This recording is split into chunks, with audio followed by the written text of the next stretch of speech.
captain ever since.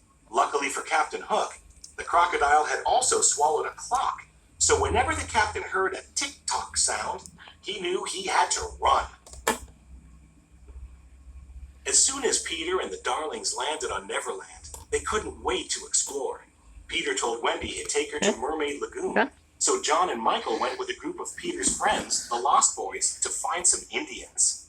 But the Indians snuck up on John, Michael, and the Lost Boys and captured them. Usually the Indian chief played along and eventually turned them loose.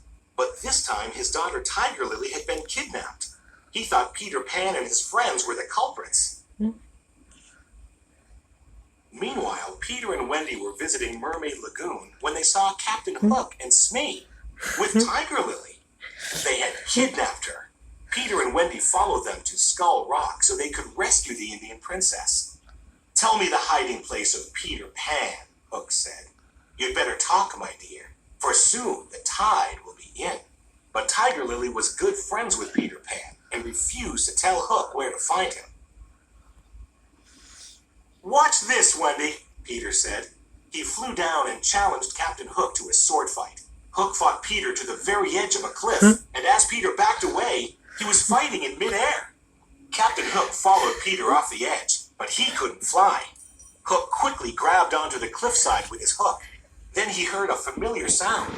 Tick-tock, tick-tock, tick-tock. "I'll get you for this, Pan," he yelled before falling into the water.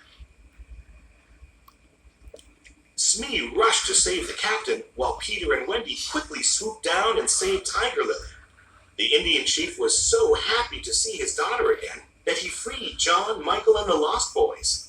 "Bravo!" They all cheered for Peter. But Hook wasn't giving up. He had Smee kidnap Tinkerbell and bring her to the Jolly Roger, hoping she would reveal where Peter's hideout was. "Welcome aboard, Miss Bell," he said. Then Hook tricked Tinkerbell into revealing Peter Pan's hideout. His evil plan was working.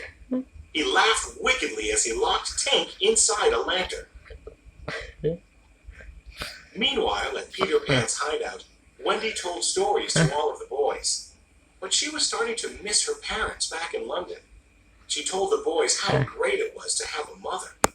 This